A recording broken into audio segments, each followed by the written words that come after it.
Well, thank you very much. First, I should can everyone hear me? Can you in the back hear me okay? All right. If I off, just wave your arms like that. Well, it's a pleasure to be back at NC State. I always appreciate coming here because you can tell from my resume I've been around for a long time, but Muhammad and Paul have been around a whole lot longer than me, so it makes me feel better to come back here and because makes me feel much younger, yes. Because when we were, I think particularly when Paul and I first started talking about things, it was a pretty dire time back in the 90s when nuclear education in the U.S. had fallen off a cliff. It's hard to believe it, but back about 1998, we reached a point where there were so few students going into nuclear engineering that we actually nationwide had gone below 500 total students in the whole country. And there were a lot of people that thought that the whole discipline in the U.S. might disappear. So that's really when we started to launch a lot of programs, and NC State benefit from a lot of those to try to reverse that. And of course, today the situation is very different in the U.S. We probably last number I saw was over 5,000 students. So it's a good time. But just as I was talking with the chancellor this morning, and one of the things about the nuclear business is that it does have its ups and downs. It has its periods where things are dire, like it did back in the 90s, and then periods in the 2000s, and maybe now we're looking at a little bit of a down period. And I want to talk a little bit about that and give my perspective on where we're going. To start, I thought I would give you just a little bit of a background on the NEA. So what is the NEA? The NEA, in large respect, is an association of countries. Countries come together to the NEA to solve interesting and difficult problems. Our membership is not a global membership. We're not the IAEA, which has all the world's countries basically as part of the IAEA. Our membership is focused on the countries that have the most experience, the most research activities, the programs, the regulatory experience in nuclear operations, and that's a different conversation.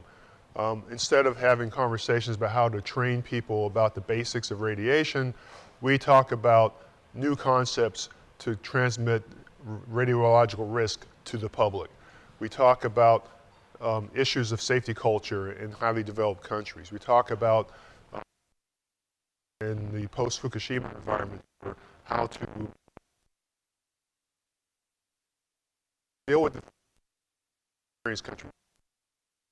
And we work very closely with our members in a lot of policy and technical issues, and increasingly we're having more and more discussions with industry and with universities. And I'll talk a little bit about that as we go forward. A lot of our work revolves around a backbone of standing technical committees. So each one of these committees has representatives from our member countries, and these committees set a lot of policy and programmatic direction that we implement. As you can see from this chart, we have two committees that work on nuclear safety. Nuclear safety is a very high priority for us. This committee, CNRA, brings together the head regulators from around the world. The CSNI is more research oriented, so obviously technical support organizations, researchers, they focus a lot more on very specific technical issues associated with nuclear regulation. Radioactive Waste Management Committee, Committee on Radiological Protection, Public Health, Nuclear Law, very straightforward. We also have this committee with a long name, which we just call the Nuclear Development Committee, which deals with technology issues and also economic analysis. Nuclear Science Committee, again, pretty much what it sounds like. We also have a management board that oversees the NEA data bank. And the data bank, some of you may have interacted with it in the past, is essentially a collection of computer codes and nuclear data that we share among our member countries that basically helps with a lot of experimental activities and also practical industrial activities. So these committees are the backbone of our work, and all of the work that they do is something that is that has been going back for about 60 years now. We just hit 60 years old. 60 is the new 30, so it doesn't mean that we're that old. We had a big development recently.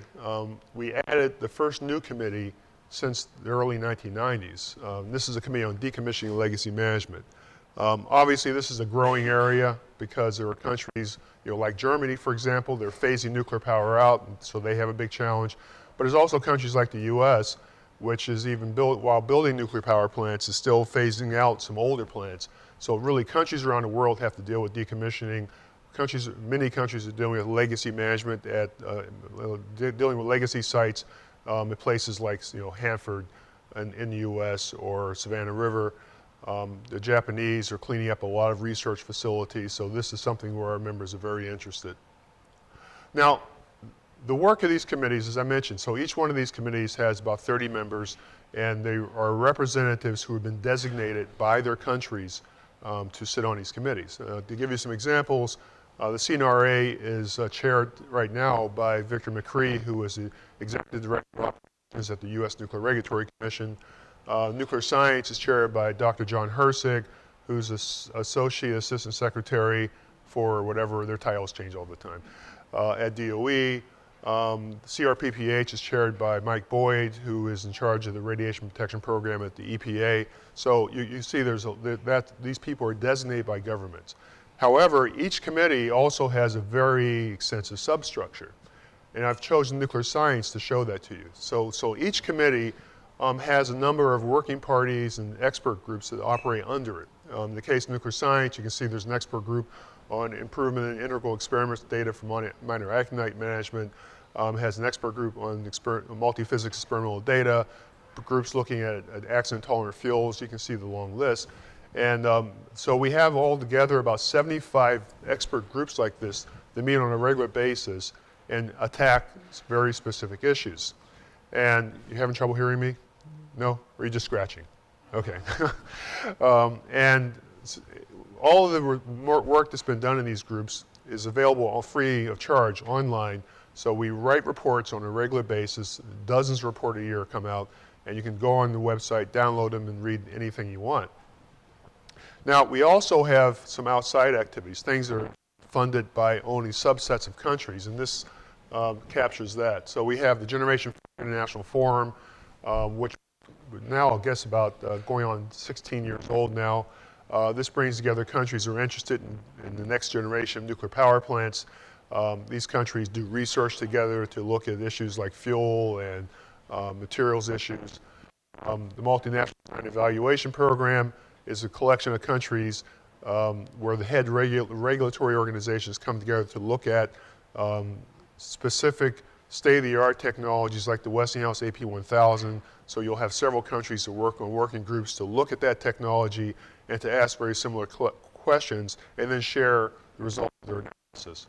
And operation is about 65 countries altogether, with bringing together the developed countries with aspiring countries like Jordan, Singapore, countries that want to build nuclear plants.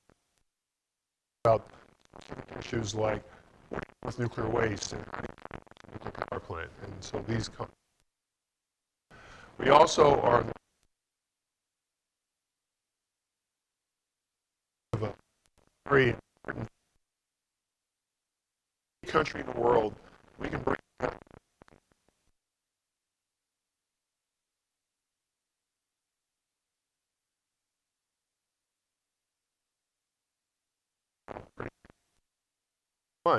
and so you can see there's a wide range of these projects, and I wanted to highlight a couple just to give you some examples of ongoing projects that are going on. One, the acts on the Fukushima, and what this is doing is it's looking at severe accident codes that we have in different countries. We all have accident codes in the U.S. and France and Russia and Japan, and we ran these codes to see if they told us what we were seeing at Fukushima, the sort of like a verification.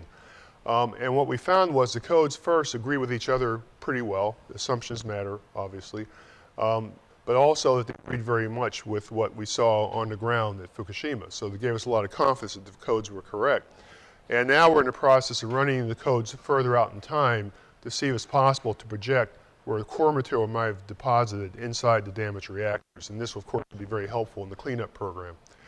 SARAF, as this notes, is a program to look at sampling contaminated water from the damaged reactors in order to try to anticipate what the core debris might be composed of. And obviously that's a very important aspect of the cleanup of Fukushima. So I thought I would talk a little bit about Fukushima today, because even though it's now been 7 years since the accident, it still has a lot of important impacts on what we do today. And I thought I would spend a few minutes to talk about that.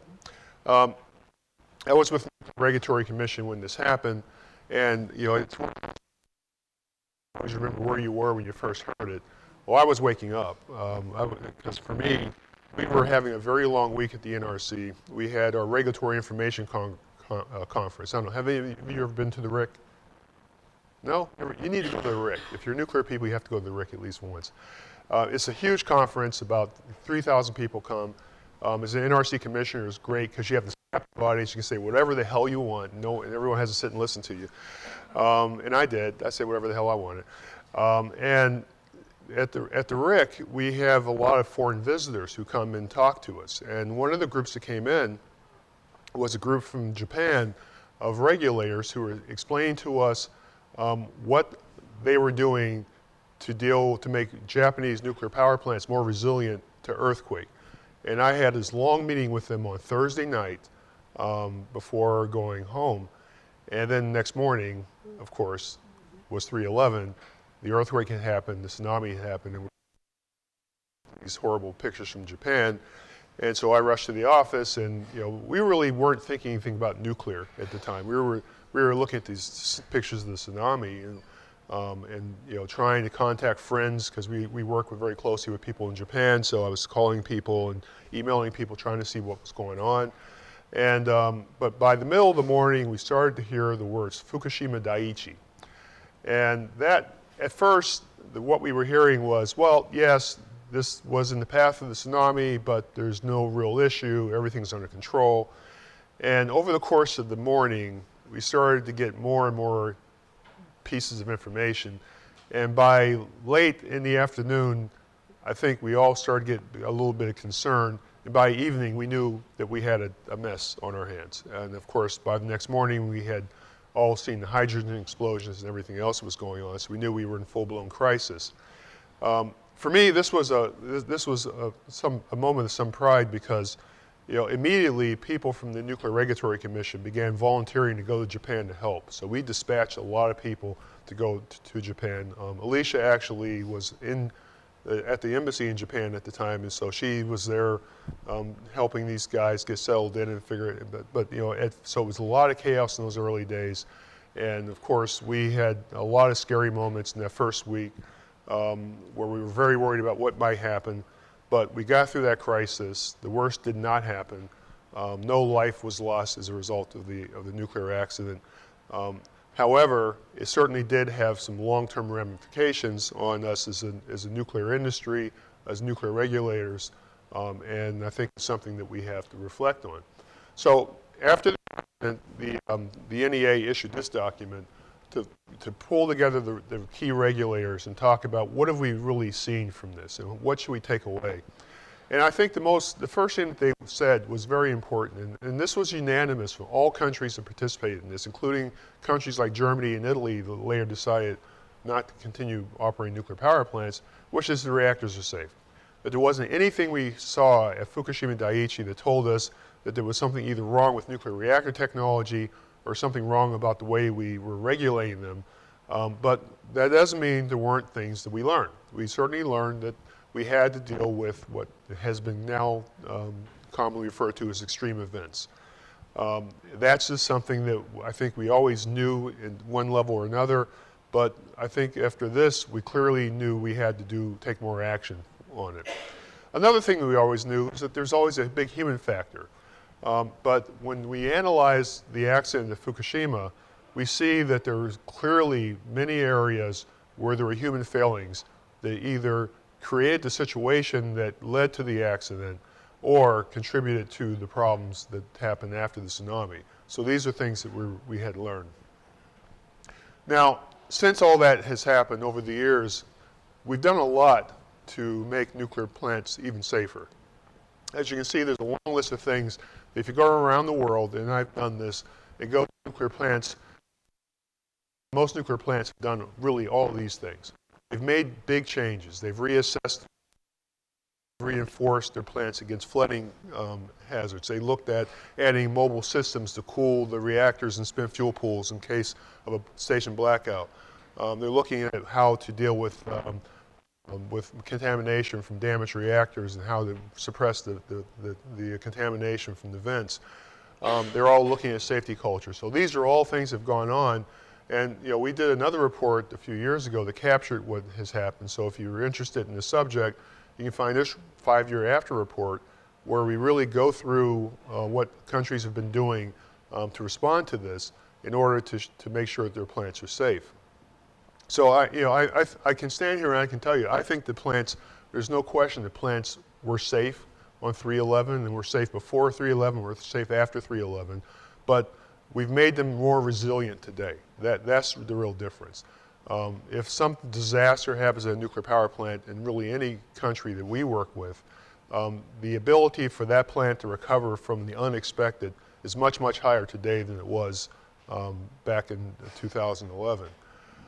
So every plant, you have to understand the natural hazards. That's something we knew, but it's been reinforced certainly by Fukushima Daiichi. Extreme events can happen anytime. That's something else. There were many people in the regulatory community. They always knew you could have a giant tsunami, you could have a giant earthquake. But we always talk in terms of a design basis earthquake being like once in 100,000 years or once in a million years. But you forget that you can have the once in 100,000 year event next week. And so we have to be ready for that. And so recovering from those unexpected disasters is very important. And that's what we've done over the years. And I think we've done it very well. But also the human aspects. And this is something we focus on a lot at the NEA: safety culture, training, organizational effectiveness, leadership. These things have huge impact on nuclear safety, much, much larger than I think people in the technical community often give them credit for. So we're starting to see now that regulators and operators are looking at issues like that with a great deal of seriousness and detail, far beyond what you might have expected 10 years ago. So all this happens in the context of looking at a very dynamic and changing energy picture. Obviously, as some countries have decided to move away from nuclear power, at the same time, there are many countries which are accelerating their use of nuclear power. And part of the reason is obviously because of the issues associated with climate change. There's many countries, particularly large countries like India and China, which have already made it clear that they expect to build large numbers of nuclear power plants to deal with climate change. And they're not the only ones. If you go to Latin America, you go to even Africa, you go to the Middle East, there are countries all around the world, they're planning to build large numbers of new nuclear power plants to deal with climate change, to deal with energy reliability, and to be able to provide power for their economies and for economic development. And we see this really across the world with a few notable exceptions. And I'll talk about those as we go on. So in this context, what's been happening over the last few years is kind of interesting to look at. And the U.S. often internationally takes this very, there's a lot of, I guess I would put colleagues and others take climate change not anything. But you look at the actual numbers, the U.S. numbers, CO2 emissions from energy production in the U.S. has been steadily going down for years. The performance of CO2 in the U.S. is actually much better than it is in a lot of other places. And obviously a big reason for that is switching from coal to natural gas. That's a factor in why that's been happening. Europe is doing well as well, going down about the same trend lines.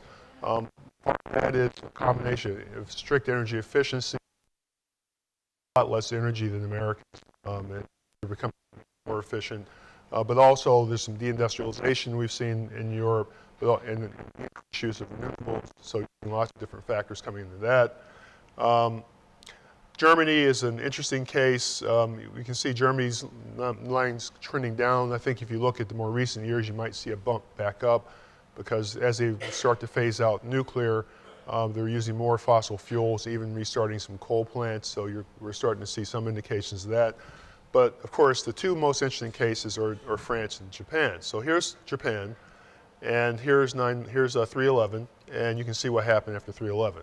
CO2 emissions spiked and have been very high ever since because they had to go from nuclear, as they shut the nuclear plants down because of all the concerns over safety, to begin importing coal and liquefied natural gas to keep the lights on. And so those emissions are quite high. And now, of course, Japan has announced that it intends to meet the goal of an 80% reduction in CO2 emissions by 2050. And when you ask people how exactly is that going to happen, there's a lot of discussion underway today. Let's just say that. Another really interesting case is France. France, of course, is highly reliant on nuclear. France gets about 78% of its electricity from nuclear power plants. And if you look at the picture today from the standpoint of meeting the COP21 objectives for energy, France today meets those requirements. So the French declare victory, they're done. However, they want to reduce their reliance on nuclear from 78 to 50% and use more renewables. Recognizing, of course, that when you use the renewables, you have to back them up with natural gas, so your emissions go up. So when you look, if you take this out 10 more years, you're going to see this line trending upwards. So that, in my mind, when I look at those sorts of factors, you really have to ask a really key question when it comes to this issue about climate change, which is, are countries really serious about this? You know, are countries really going to take the steps necessary to meet the goals the scientists say are necessary? But when I look at what's happening around the world, I have to tell you, I don't see it happening. I see the rhetoric, but I don't see the action. And in fact, in many cases, you see people taking steps in the wrong direction. We asked one of our sister organizations, the International Energy Agency, a pretty simple question, which is, so in your opinion, based on the economics, what should energy look like in 2050? And this is what they came up with. And what they basically are saying is that first, you have to have a lot of energy efficiency. So they assume the energy efficiency will be increased 30 to 50% by 2050. Then you have to have a lot of wind, a lot of solar. You have to have carbon sequestration. But guess what? You also have to have a whole lot of nuclear. And this is about 2.5 times increase in nuclear capacity globally than we have today. About the equivalent of building about 500 large plants. And we're nowhere near on track of meeting that. So one has to wonder, how is all this going to happen? How are we going to meet this 2°C scenario? It's a good question. Now, with projections like this, I think it's important to note that when you look at this, I don't want you to walk away thinking this is what Magwood thinks the world will look like in 2050, hardly. Because the truth is, we never know what the future holds with energy. We've always been wrong. If you go back and you look at IEA projections or EIA, Energy Information Administration in the US projections, you go back and look 10 years ago, 20 years ago, they're always universally, without exception, totally wrong. But they get paid a lot to do it, so that's important. And it's not, I don't blame them, because the truth is that these things often depend on factors you simply cannot see. No one saw fracking, no one saw Fukushima Daiichi, no one saw the financial crisis, right? So these are factors that come into play over the course of time that no one can predict. So from my perspective, what every country really should do is have all these options under development and ready, because you don't know what's going to happen in the long-term future. And for countries that take one arrow out of the quiver like nuclear and say, we're not going to do that, then the vulnerability increases. And your chances of meeting your environmental goals and having reliable energy go down as you take things off the table. So if we're going to build, if you want to see nuclear plants being built, the cost is something we have to think about. And nuclear plants have this characteristic, they've always had this characteristic of having a very high capital cost, but then having low fuel costs and looking very good if you look at it as a 60-year investment. Nuclear plants, even today, I think look pretty good if you look at it as a 60-year investment. The issue is no one thinks that way anymore. No one looks at 60 years. They're only looking at the initial capital costs. We see decisions being made not because of the attributes of nuclear power, either environmentally or the long-term reliability. It's just that it costs too much up front, and you can't sustain the investment. We've seen that, unfortunately, here in the United States with South Carolina, in the plant in South Carolina where SCANA shut down its project there. We see it overseas as people shy away from building nuclear power plants because they're worried about the cost. But there's a lot of factors involved in this. But the reality is that energy is shifting from something where people were used to spending billions of dollars for new infrastructure to where people are thinking about energy in terms of being a service that's provided. And it's a service they don't want to pay a lot of money for.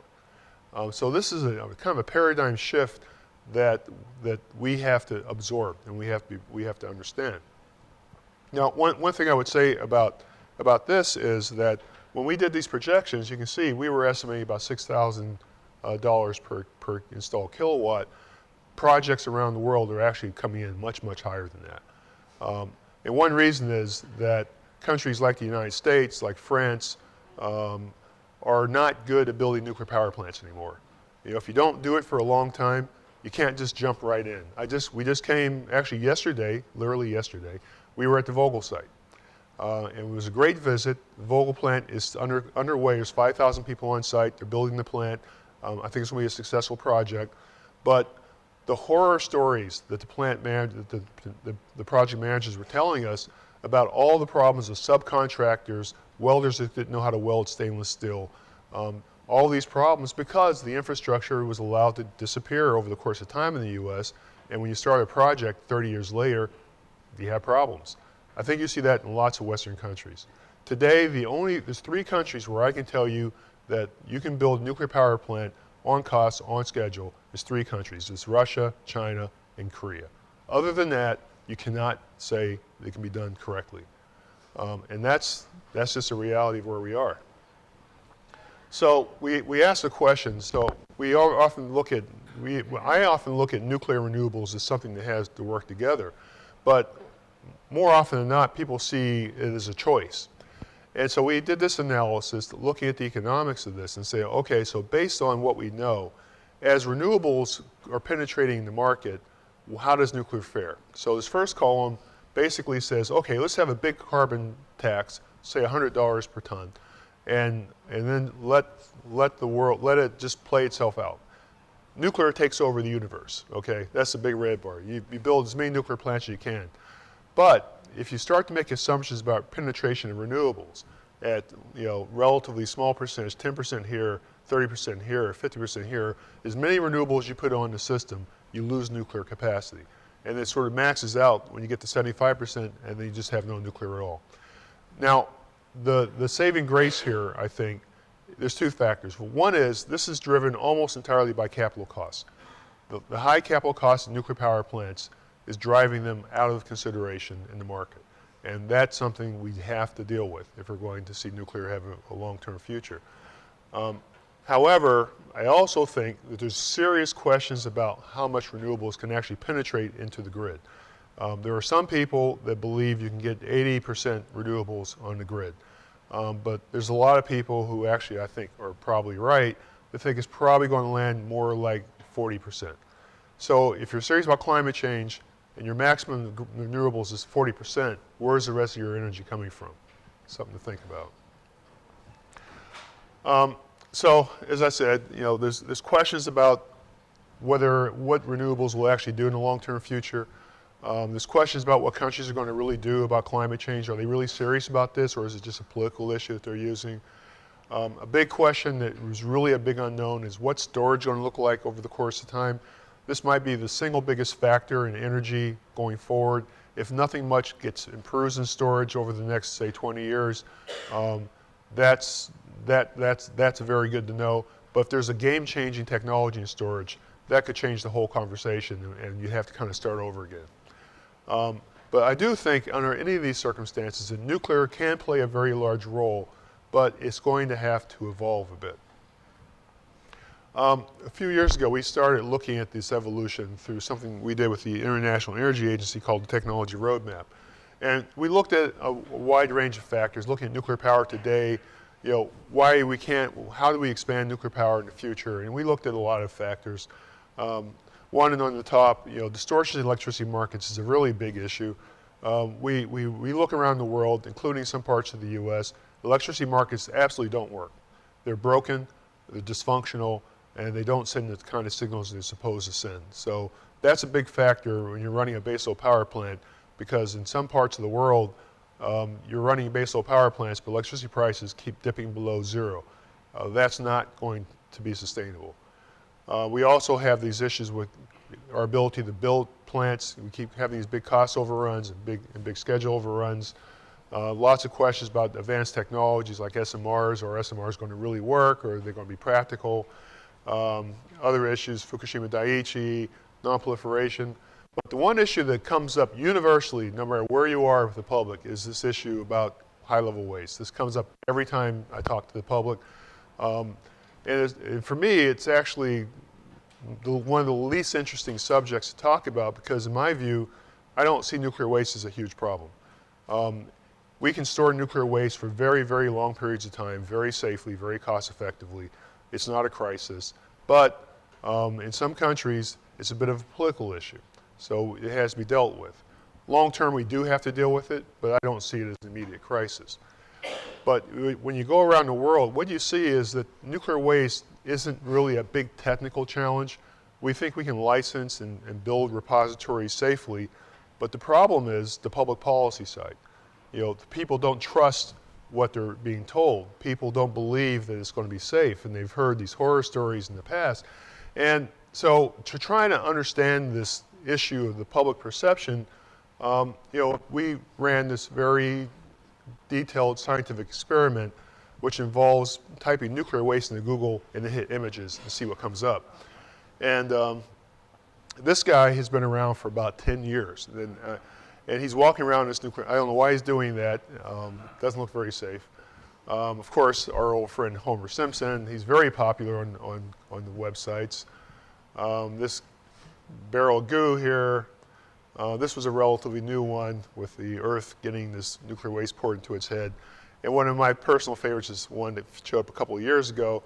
This guy has his arm around his son saying, look at this giant field of nuclear waste, saying, son, one day all this will be yours. And this is, so when you think about, if this is how the public views nuclear waste, is there any wonder it was so hard to get them to accept a nuclear waste repository, or let alone transportation? However, there is a bright spot here, and this is some good news. And the good news is that there are several countries making very good progress towards disposing of their high-level waste. In particular, I will draw your attention to Finland. Finland is going to likely be the first country in the world to begin operating a deep geologic repository, probably early 2020s, mid 2020s. I've been to the site. It's an excellent facility. They've dug about 500 meters down, and they're going to put a facility in place, which I think will be in operation quite soon. So this will sort of put the lie to the idea that we don't know what to do, that we don't understand how to deal with nuclear waste, which has never been true. But now there'll be at least one country which has led the way. So this will be very important for us. However, it does raise this question in my mind, because I often get asked, so isn't just throwing this nuclear waste in the ground kind of a primitive way of dealing with the problem? I mean, isn't there a better way to solve this? I personally think there has to be a better way. I'm a big proponent of doing research to look at some other alternatives. Obviously today there are countries that are using the Purex technology to reprocess. That technology has both environmental issues and non-proliferation concerns that make it very difficult to expand. It's also extremely expensive. It's very, very costly. It costs probably $30 billion to build a reprocessing plant these days. But one of the things that in some laboratories we've been talking about is there a better approach where you can extract these valuable energy-bearing materials, these actinides, in a safe way, in a proliferation-resistant way, get the energy value, and also reduce the burden on the repository, both in terms of toxicity and volume? And the answer is probably yes, although we would have to use advanced reactors. Fast reactors would be necessary if we were to do that.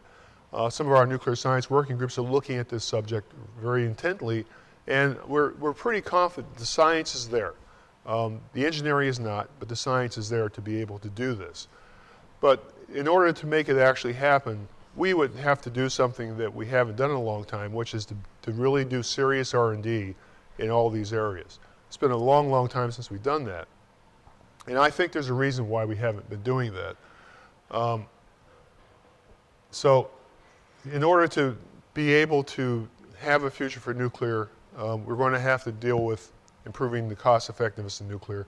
We're going to have to deal with safety issues at lower costs. We're going to have to deal with the fuel cycle. We're going to have to deal with nuclear waste. I mean, really, in general, we're going to have to make nuclear power a better fit into this evolving energy framework we see in the future.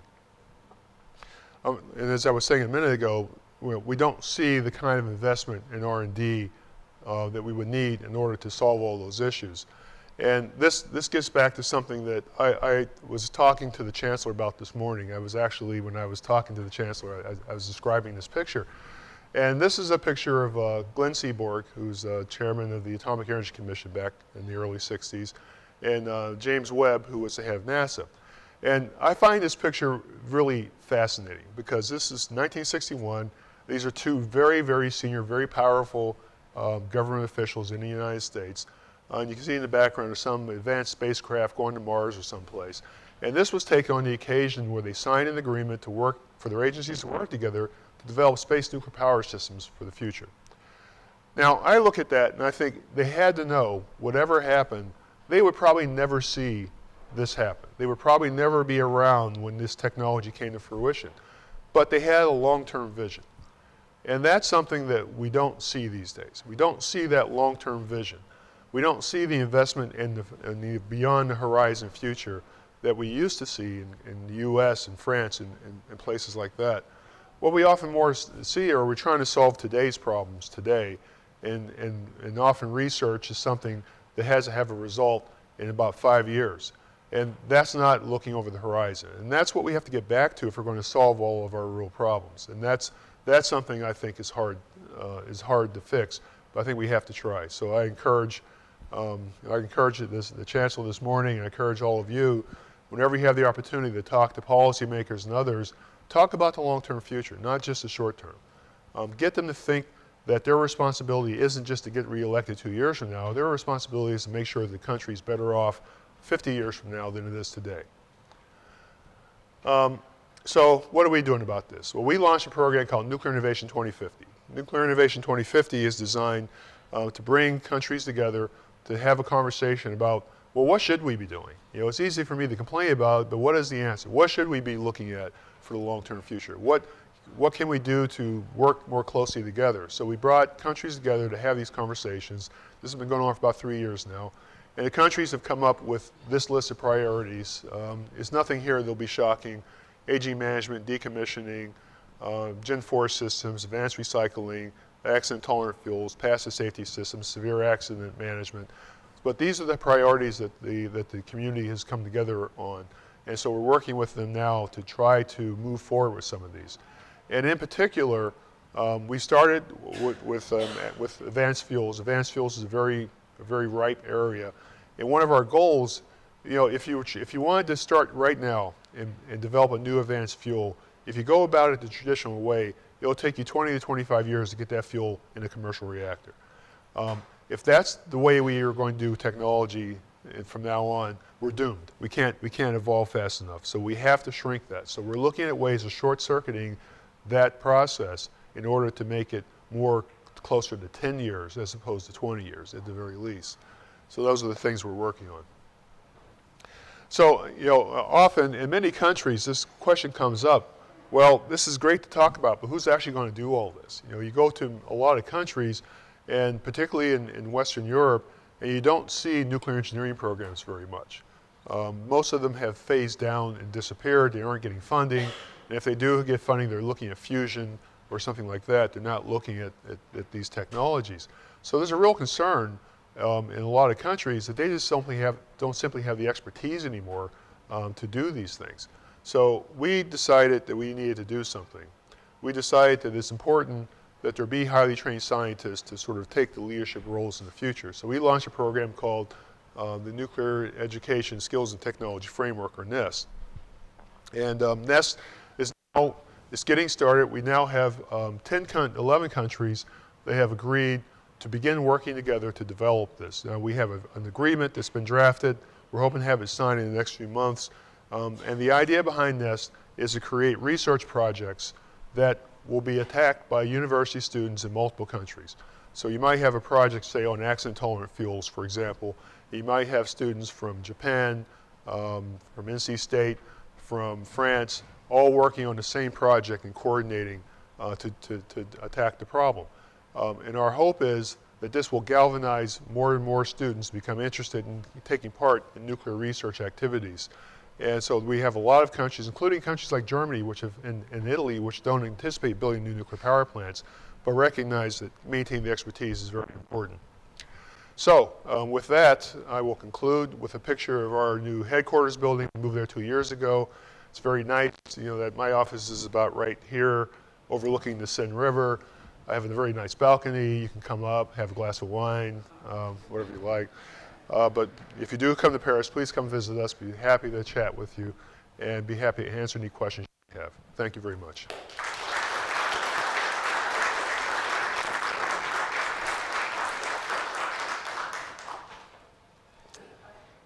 Oh. I don't want to talk about that. Well, the Halden reactor, as I mentioned, we have these joint projects, these joint activities that countries come together to do things. One of the very first joint projects was the Halden reactor project. It's been going on for more than 50 years. The center of it is the Halden reactor. It's a BWR reactor, basically a test reactor in Norway, which has operated very well for many years, but it's getting old, it's running into equipment problems, and the costs are going up at the same time that research by industry has started to decline. So the Halden reactor is now having serious financial problems, and there's a possibility that the reactor gets shut down as early as this summer. It's already going to go into a big outage because of an equipment problem, and it can't come back till about 2019, but there's a chance it may never come back at all. And I don't know, and unfortunately the financial aspects of this weren't exactly clear to anyone until very recently. And it's now kind of late to get people to solve it. So I'm very concerned about it. I think there's a very strong chance we'll lose the reactor. And if we do, this is a pretty big impact on us because it's the only reactor in the world where we can do fuel testing of the type that we would need for for verification work. And this is a huge loss if we lose it, but it looks like it may happen.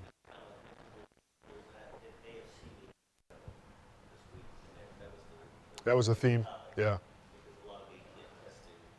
Yeah. Yeah. Yeah. Well, I know U.S. organizations want to help, and they've offered more money, but the gap in money is so big. Yeah. Yeah. But the gap in money is very large, so I'm not sure how we're going to do it.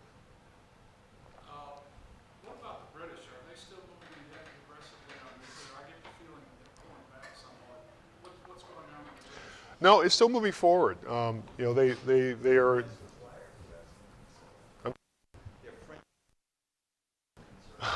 Well, you know, I mean, they've gotten the authorization to go forward with the Hinkley Point reactor, which is an EPR reactor, two large, very large reactors.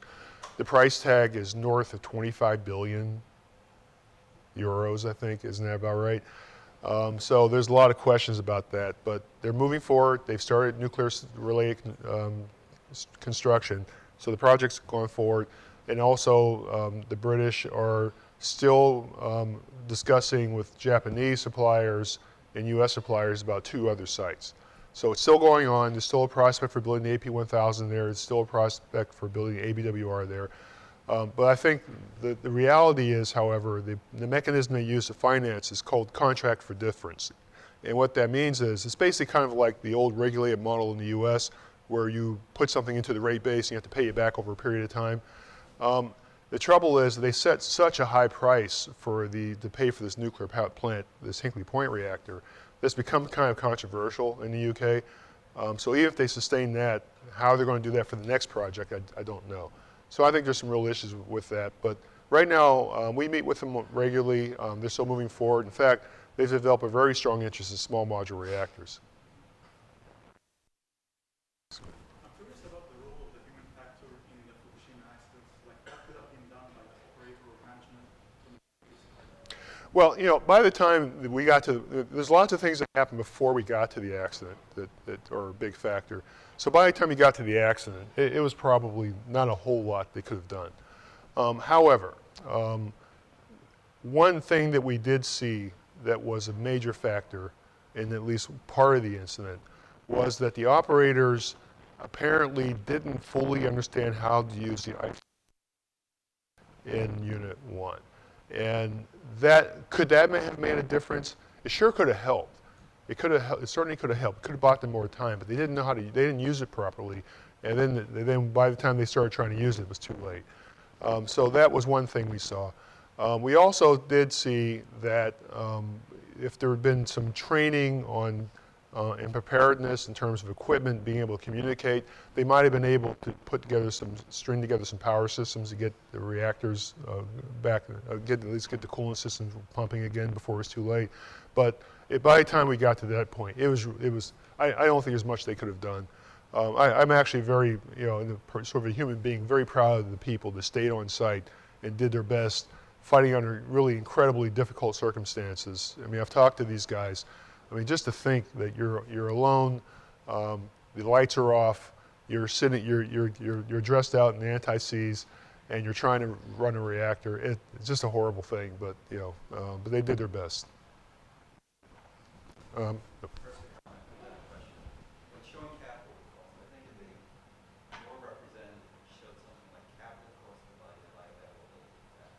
Because that would really capability. I mean, wins at like 30-35%. So the true capital cost is in fact pretty higher than just showing capital cost. Yes, I mean, you're right, but see, here's the problem. Nobody cares looking at that, because let's say you build, you want to build, if you want to spend $1 billion on a wind farm, you can get tax subsidies, you can get grants, you can get production tax credit, you can get a portfolio standard, which means that somebody somewhere has electricity. You can't lose. It's basically free to do it. And so even if it doesn't make sense on its face, there's an environment now where people are going to help you do it. And so you can say what you said is correct. You can say that, but that's not going to make a difference in the market. And what we see is, and then if you get past all that, what we see is that the world simply isn't going to keep spending $10 billion for power plants. It's just not going to happen. And how many of you work in fusion? Any fusion people here? You don't have that many fusion people here. This is we were talking about, I was just visiting Oak Ridge National Lab a few days ago. We were talking about this. This is a big challenge for fusion because, if you build a fusion reactor, that's going to be, guess what? It's a big $10 billion facility. Even if it's a great technology and there's no nuclear waste and you can't have an accident, if it costs $10 billion, you're still going to have a huge problem getting it financed. And that's something that the community needs to figure out pretty fast. Yes? Yeah, you. Does the accident itself having a role in lowering capital costs? Oh, it's a hard question. The real answer is no. But NRC doesn't have to be the actually, NRC took the initiative really to launch what became known as the one-step licensing process, 10 CFR Part 52. To be a path to have a cost-effective approach to licensing nuclear power plants. And maybe in a sense it could be, but for first-of-a-kind facilities, it really isn't. It's actually hard to implement Part 52 well for facility we learn. So no, NRC doesn't see it as its role, but it's also not its role to make nuclear uneconomic either. So done without creating undue costs for their licensees.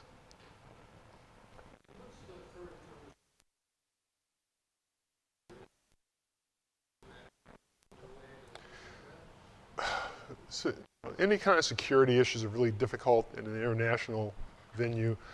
We have had conversations with a few countries about cybersecurity, but if we do something, it would have to be really kind of a very, very, very, very small group of countries because, not, it requires a great deal of confidence and trust to have the conversations, and unfortunately, in the world today, people don't have confidence in a lot of their friends.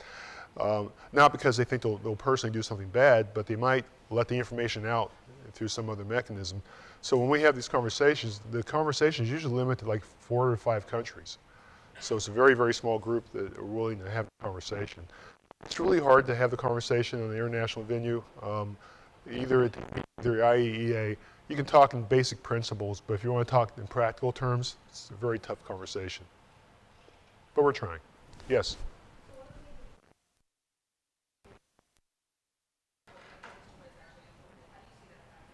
Well, one way, it kind of gets back to the question this fellow asked a bit, the regulators.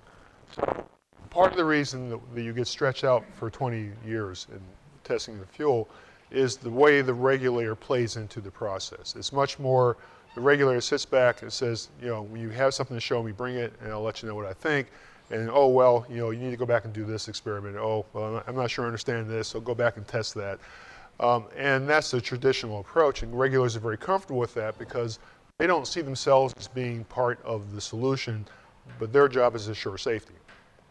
So what we're talking to people about is, okay, so if NRC won't sit down with GE and give them advice on how to do, how to go forward with their fuel program, would NRC work with regulators from around the world as a group and look at a generic issue and say we want to do a ceramic fuel, for example, and have the regulators then look at that problem and say, well, here's what we're going to need to see. And then as a group, give some guidance to the industry. That we think we can do. And we think that is something that can help shorten this development cycle because once you get all the regulators to agree to that, it's not that they're held to it, but we find that once they agree to things like that, they usually follow through.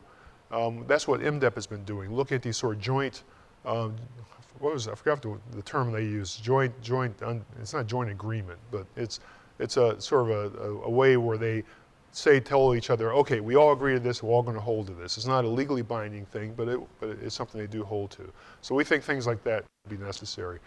Also, more sharing of facilities, doing research in multiple places at the same time. It's going to be a wide range of things that will contribute to shortening that cycle. So this conversation is just getting started. The Nuclear Science Committee is kind of in the middle of it. Yes?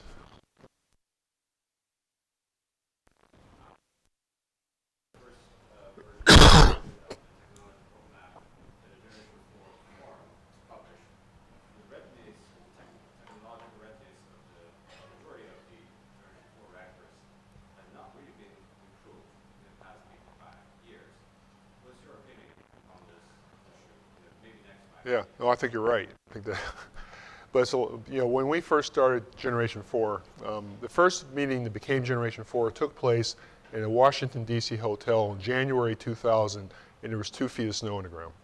It's kind of hard to forget that. But we had all these countries come to Washington, so my staff had to still find their way through the snow to get there because we had these people in a hotel, so we couldn't not go, so everyone had to go. So we had this meeting, and the meeting went extremely well. And what we had countries like the UK, France, Korea, Japan, Canada, all going through their very aggressive research programs, usually focus on developing some reactor. The Canadians were fascinated by supercritical water reactor for some reason. The Japanese, of course, were focused on fast reactors. The French were talking about fast gas. So everyone had a technology they were interested in. And we saw a lot of commonalities, and we were able to pull it together, and that's where Gen 4 came from. If I tried to do that today, I could not make it work. There's not enough going on. People aren't doing the research anymore. The UK barely has a program. France has a program, but it's very, very narrowly focused in one technology. So we don't see the community overall as vibrant as it was 15 years ago. And part of what we're trying to do now is to re-galvanize that. So we have had conversations with countries about Gen 4 because the vision of the Generation 4 International Forum was that Generation 4 International Forum would do research to solve some of the questions associated with each technology, but would never be a demonstration mechanism. So I think it's time to start talking to countries about demonstrating technologies. That's always the hard step with nuclear because it always involves so much cost.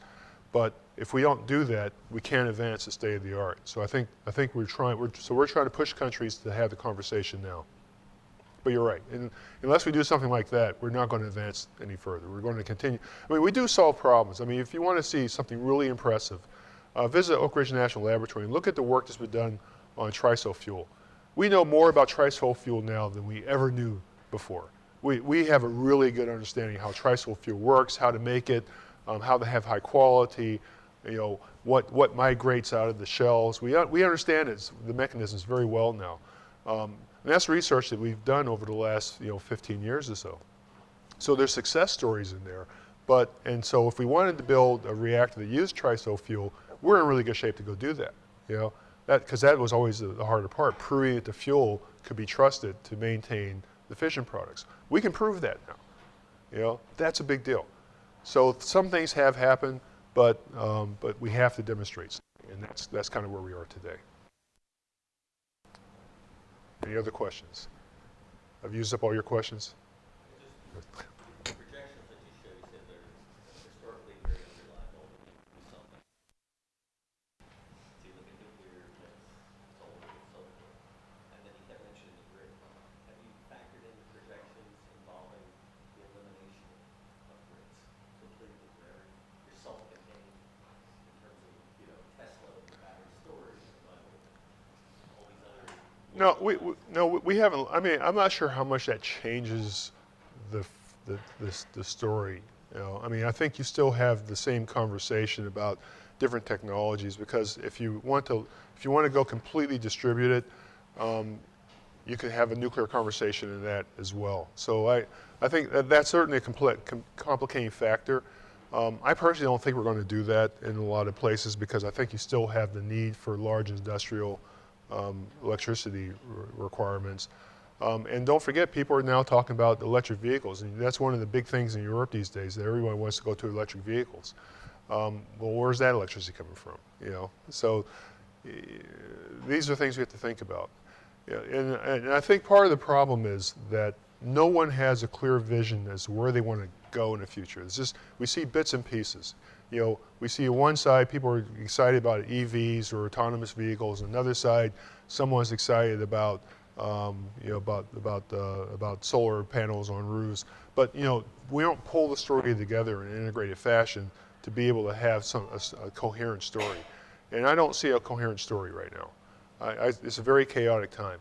That's both good and bad. For in the hands of the right people, chaos is a wonderful thing. It really is. So if you're smart, I'm looking at you guys. If you're smart, you've got great ideas, you've got the initiative, you can make a change. This is the time you can have an impact because nobody knows what the hell they're doing. So if you come up with the answer, you could be Bill Gates, 30 years from now, right? You could be the person that solves the problem. I think nuclear will play a role in this. The question is, what does that look like? And I'm doing everything I can to get that conversation going. But we're going to need a lot of you to go off and come up with some bright new ideas. So, NEST, right? Remember NEST. All right. Well, thank you very much.